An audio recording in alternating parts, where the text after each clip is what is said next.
ರಾತ್ರಿ ನಾನು ಕಾಂತೇಶ್ ಅವರು ಒಟ್ಟಿಗೆ ಟ್ರೈನಿಗೆ ಬಂದ್ವಿ ಬೆಂಗಳೂರಿನಿಂದ. ಅವ್ರಿಗೆ ಹೇಳ್ತಾ ಇದ್ದೆ ನಾನು, ಇದು ಪ್ರತಿಭಾ ಪುರಸ್ಕಾರ ಅಂತ ಗೊತ್ತಿದ್ದಿದ್ರೆ ನಾನು ಬರ್ತಿರಲೇ ಇಲ್ಲರಿ ಅಂತ. ಬರ್ತಿರಲಿಲ್ಲ ನಾನು ನಿಜವಾಗ್ಲೂ, ಅನಿವಾರ್ಯ ಒಪ್ಕೊಂಬಿಟ್ಟೆ ಅಂತ ಬಂದೆ.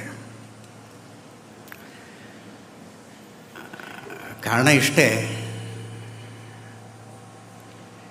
PUCಯಲ್ಲಿ ಅತ್ಯುತ್ತಮವಾಗಿ ಮಾರ್ಕ್ಸ್ ತಗೊಂಡವ್ರಿಗೆ, ಅದ್ಯಾವುದು ನೀಟು, JEE ತುಂಬ ಚೆನ್ನಾಗಿ ಮಾಡಿದವ್ರಿಗೆ ಅಟ್ಲೀಸ್ಟ್ PUC ಪಾಸ್ ಆದವನಿಂದಾದರೂ ಸನ್ಮಾನ ಮಾಡಿಸ್ಬೇಕು.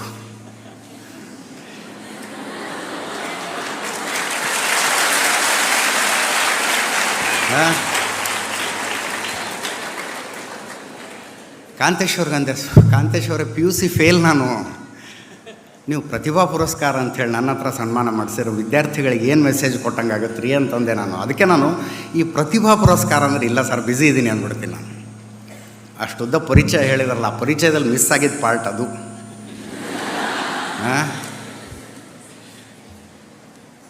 ಸೈಕಾಲಜಿ, ಹಿಸ್ಟ್ರಿ, ಇಂಗ್ಲೀಷ್ನಲ್ಲಿ BA ಮಾಡಿದರು. ಅದಕ್ಕಿಂತ ಮುಂಚೆ ಏನು ಮಾಡಿದರು, ಈ ಮಕ್ಕಳನ್ನು ಮೇಲೆ ಕರೆಸಿ ಸನ್ಮಾನ ಮಾಡುವಾಗ ತಂದೆ ತಾಯಿನ ಕರೆಸಿದ್ರು. ನೋಡ್ತಾ ಇದ್ದೆ ಅವ್ರ ಮುಖದಲ್ಲಿ ಖುಷಿ ನೋಡಿ ಹೆಂಗಿದೆ. ನನಗೊಂದು ಬೇಜಾರಂದ್ರೆ ಆ ಖುಷಿ ನಾನು ನನ್ನ ತಂದೆ ತಾಯಿಗೆ ಯಾವತ್ತೂ ಕೊಡಲೇ ಇಲ್ಲ.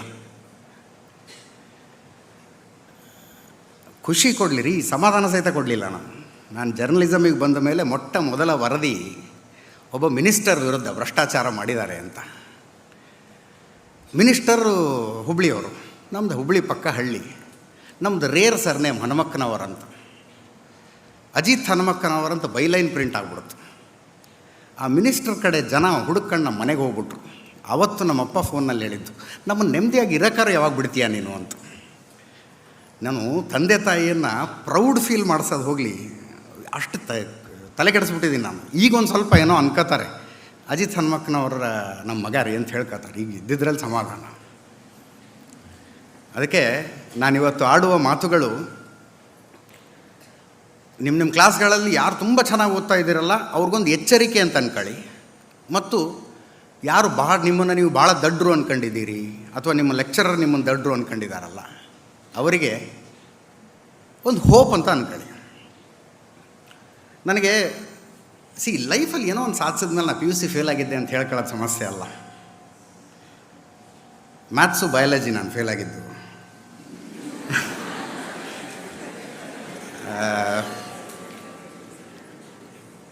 ಒಳಗೆ ಬಂದ ತಕ್ಷಣ ಕಾಂತೇಶ್ ಅವ್ರು ಪರಿಚಯ ಮಾಡಿಸಿದ್ರು. ಇವರಿಬ್ಬರು ಶಿವಮೊಗ್ಗ ಕೆಮಿಸ್ಟ್ರಿ ಸ್ಟಾಲ್ ವಾರ್ಡ್ಸ್ ಅಂತೆ. I still remember. ನಂಗೆ ಇವತ್ತು ಆ್ಯಕ್ಚುಲಿ ಕಾಲೇಜಿಗೆ ಬಂದಾಗ ನಾನು ನನ್ನ PUC ಕಾಲೇಜಿಗೆ ಹೋದಂಗೆ ಆಯಿತು. ಪೋಷಕರು ಕೇಳಿಸ್ಕೋಬೇಕು, ಅದೇನಾಯಿತು, 69.23% ನಂದು SLC ರಿಸಲ್ಟು. ನಮ್ಮ ಹಳ್ಳಿಗೆ ನಾನೇ ಹೈಯೆಸ್ಟು. ಈಗ ನಗ್ತೀರಿ ನೀವು, ಅವಾಗ 70 ಎಲ್ಲ ದೊಡ್ಡ ಮಾರ್ಕ್ಸ್. ಅವಾಗ ಈಗ 99 ತಗೊಂಡ್ರು ಕಡಿಮೆ ಅಂತಾರೆ. ಆವಾಗ 69.23 ನಮ್ಮ ಊರಿಗೆ ಹೈಯೆಸ್ಟ್ ನಂದೇ. ನಾನು 9th ಇದ್ದಾಗ ಡಿಸೈಡ್ ಮಾಡಿದ್ದೆ ನಾನು ದೊಡ್ಡವನಾಗಿ ಪತ್ರಕರ್ತ ಆಗಬೇಕು ಅಂತ. ಧಾರವಾಡದಲ್ಲಿ ಒಂದು KCD ಕಾಲೇಜ್ ಅಂತಿದೆ. ಅದು ಹಳೆಯ ಬ್ರಿಟಿಷ್ ಕಾಲದ ರೈಲ್ವೆ ಆಫೀಸ್ ಆಗಿದ್ದನ್ನು ಕಾಲೇಜ್ ಮಾಡಿದ್ದಾರೆ. ನಾನು ಸಣ್ಣವನಿದ್ದಾಗೆಲ್ಲ ಓಡಾಡುವಾಗ ನಾನು ದೊಡ್ಡವನಾದ್ಮೇಲೆ ಈ ಕಾಲೇಜಲ್ಲಿ ಓದಬೇಕು ಅನ್ಕತ್ತಿದ್ದೆ.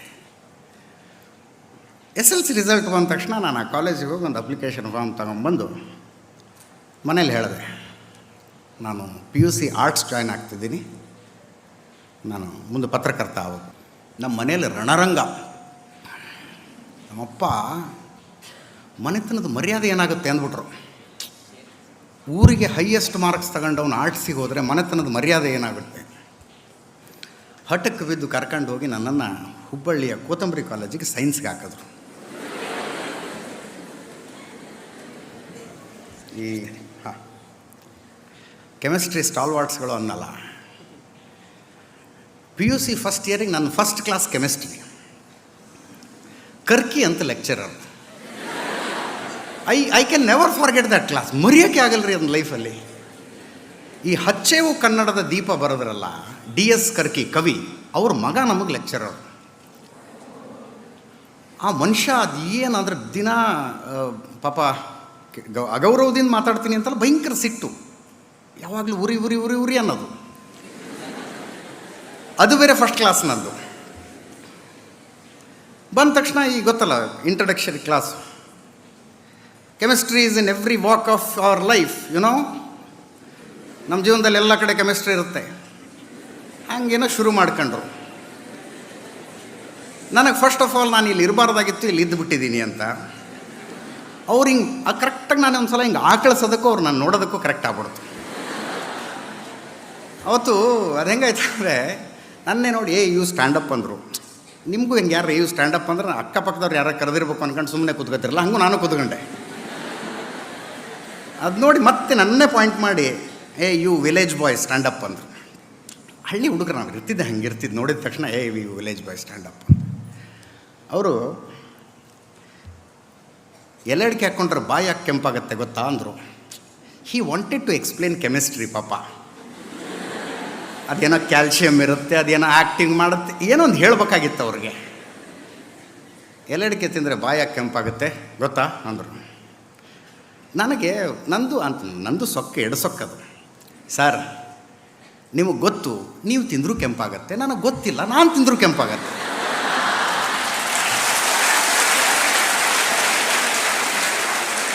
ಅಂದ್ಬಿಟ್ಟೆ. ಅವತ್ತು ಫಸ್ಟ್ ಡೇ ಫಸ್ಟ್ ಕ್ಲಾಸ್ ನನ್ನ ಕಾಲೇಜ್ನಂತು. Get out of my class, ಇನ್ಯಾವತ್ತೂ ನೀನು ನನ್ನ ಕ್ಲಾಸಿಗೆ ಬರಬಾರ್ದು ಅಂದರು. ನನಗೆ it was a bad beginning. ಒಂದು ಕಾಲೇಜ್ ಹಂಗೆ ಸ್ಟಾರ್ಟ್ ಆಗಬಾರ್ದು ಯಾರ್ದು. ನಾನು ಬ್ಯಾಗ್ ತಗೊಂಡು ಹೊರಗಡೆ ಬಂದೆ. ಒಂದು 2 ಕ್ಲಾಸ್ ದಾಟೋ ಅಷ್ಟೊತ್ತಿಗೆ ಪಕ್ಕದಲ್ಲಿ ಒಂದು ಸೌಂಡ್ ಬಂತು. When Romeo met the Juliet ಅಂತ ಹೇಳ್ತಿದ್ದೆ.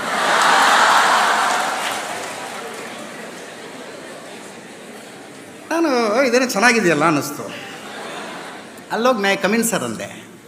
ಕಮಿನ್ ಅಂದರು. ನೀನು ಈ ಕ್ಲಾಸ್ ಹೌದಲ್ಲ ಅಂತ ಅವರು ಕೇಳಲಿಲ್ಲ, ನಾನು ಈ ಕ್ಲಾಸ್ ಅಲ್ಲ ನಾನು ಒಳಗೆ ಬರ್ಬೋದಾ ಅಂತ ನಾನೂ ಕೇಳಲಿಲ್ಲ. ಕೂತ್ಕೊಂಡೆ. ಭಾಳ ಅದ್ಭುತವಾಗಿ ರೋಮಿಯೋ ಜೂಲಿಯೆಟ್ಟಿನ ಪಾಠ ಮಾಡ್ತಿದ್ರು ಅವರು. ನಾನು ಮೈ ಮರೆತು ಬಿಟ್ಟೆ ಅದರಲ್ಲಿ. ದುಷ್ಯಂತ್ ನಾಡಗೌಡ ಅಂತ, DGM ನಾಡಗೌಡ. ನನ್ನ ಬದುಕಿನಲ್ಲಿ ನಾನು ನೋಡಿದ ಅತ್ಯುತ್ತಮ ಇಂಗ್ಲೀಷ್ ಟೀಚರ್ ಅವರೇ. ಅವ್ರದ್ದು ಪಾಠ ಅದು ಹೆಂಗಾಯ್ತಂದರೆ, ಪ್ರತಿ ಸಲ ಕರ್ಕಿ ಸರ್ ಕ್ಲಾಸ್ ಇದ್ದಾಗ 2 ಕ್ಲಾಸ್ ಬಿಟ್ಟು ಅಲ್ಲಿ DGM ನಾಡಗೌಡ ಸರ್ದೇ ಕ್ಲಾಸ್ ಇರ್ತಿತ್ತು. ಕರ್ಕಿ ಸರ್ ಹೇಳ್ಬಿಟ್ಟಿದ್ರು ನೀನು ನನ್ನ ಕ್ಲಾಸಿಗೆ ಕೂತ್ಕೊಬೇಡ ಅಂತ. ನಾನು ಕರೆಕ್ಟಾಗಿ ಎದ್ದೋಗಿ ಆ ಕ್ಲಾಸಿಗೆ ಕೂತ್ಕೊತಿದ್ದೆ.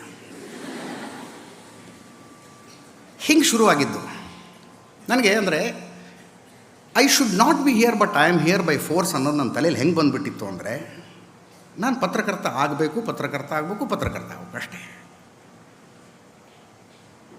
ನನ್ನ ಇಡೀ ಗಮನ ಪಕ್ಕದಲ್ಲಿದ್ದ ಆರ್ಟ್ಸ್ ಕಾಲೇಜ್ ಕಡೆ ಇರ್ತಿತ್ತು. ಆರ್ಟ್ಸ್ ಕಾಲೇಜಿನ ಕಾರ್ಯಕ್ರಮಗಳು, ಅಲ್ಲಿ ಯಾವುದೋ ಒಂದು ಕಾರ್ಯಕ್ರಮ ನಡೀತಿದೆ, ನಾನು ಆ್ಯಂಕರಿಂಗ್ ಮಾಡಬೇಕು, ನಾನು ಸ್ವಾಗತ ಕೋರಬೇಕು, ನಾನು ವಂದನಾರ್ಪಣೆ ಮಾಡಬೇಕು. ಲೈಬ್ರರಿಗೆ ಹೋದರೆ ಅಲ್ಲಿರುವ ಅತ್ಯುತ್ತಮ ಕಾದಂಬರಿಗಳು ಯಾವುದು, ದಿನಕ್ಕೆ ಅಟ್ಲೀಸ್ಟ್ 4 ಪೇಪರ್ ನಾನು ಓದಬೇಕು.